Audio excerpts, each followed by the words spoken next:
urumva ukumva wanayivugaho n'amasaha 10 ariko hari n'indi topic muganira ukumva uri gusubiramo ibyo wavuze ukumva bakate kukigendera iyi niyo yananiwe ndabona cyangwa uraho bimunya nanu ariko reka mubwize ukuri njyewe narangije kubona hakana ngitanangira kugutendeka tayari nukuvuga ngo njyewe ngira idefo yo kwizera umukobwa yego kandi niyo umukobwa amemukiye uzbingira ingaruka cyane umuntu wizera umukobwa uburyo Imana mwizera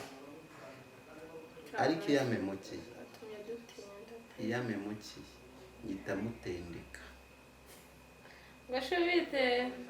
uzi umuntu gukwereka ko agukunda atarigeze agukunda ariko shaba n'umugore akaba yakora n'iko ashoboye kose mukanaryama kugira ngo akubibemo icyo bita uko agukunda nta n'ikindi kintu agamije atari no kurikiraho n'amafaranga hari n'umukobwa ushobora kutagukurikiraho amafaranga ariko agukurikiyeho future yawe abandi ariko nkurikije uno muniga mu myaka 2 uyu muniga azabarenza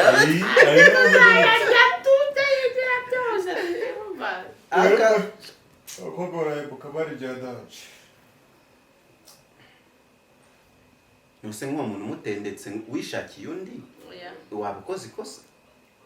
ukora ibintu bituma Imana wowe uyita umwereka ko utabizi ukabireka ariko ukibonera undi wabona undi gukunda sibyo uriya ukazabimbwira nyuma ukavuga na nubu dufate ka kantu k'ubwibanga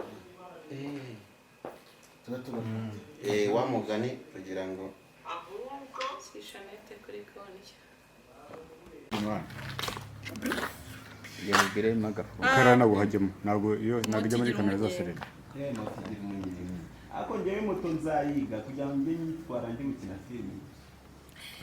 jewe ntabwo reka noneho nkukurireho stade ubwo rero urumva ntabwo wajya kuyiga nk'ushaka filime wayiga bisanzwe kuyobora gushyiramo agafutensi kugira ngo ukore gukina filime kuko nta mukinnyi wa filime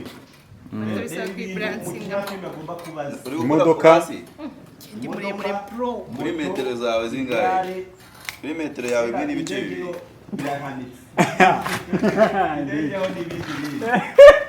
indege saro umuntu muri Amerika kuri neza igikapinga mani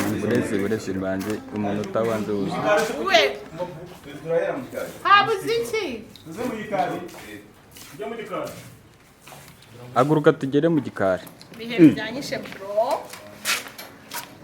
ikiza moto papa ngo umva se uretse banze ubwire abafana bawe ukuntu uzi gutwara moto wigiye moto hehe cyangwa nuko utubeshya ntabwo uzi gutwara moto ndabakunda ngiye moto narayize ariko ngiye mu kizami mbona ukuntu bigora ncika intege amba ndayiretse njya gukorera be ufite permis ya be ndayifite aisha tugade be ndayifite nkunda moto no mu myaka ingahe nincenza wenda umukecuru nzagura moto yo kugenda okay Divika muze twaje muze mu gikari mana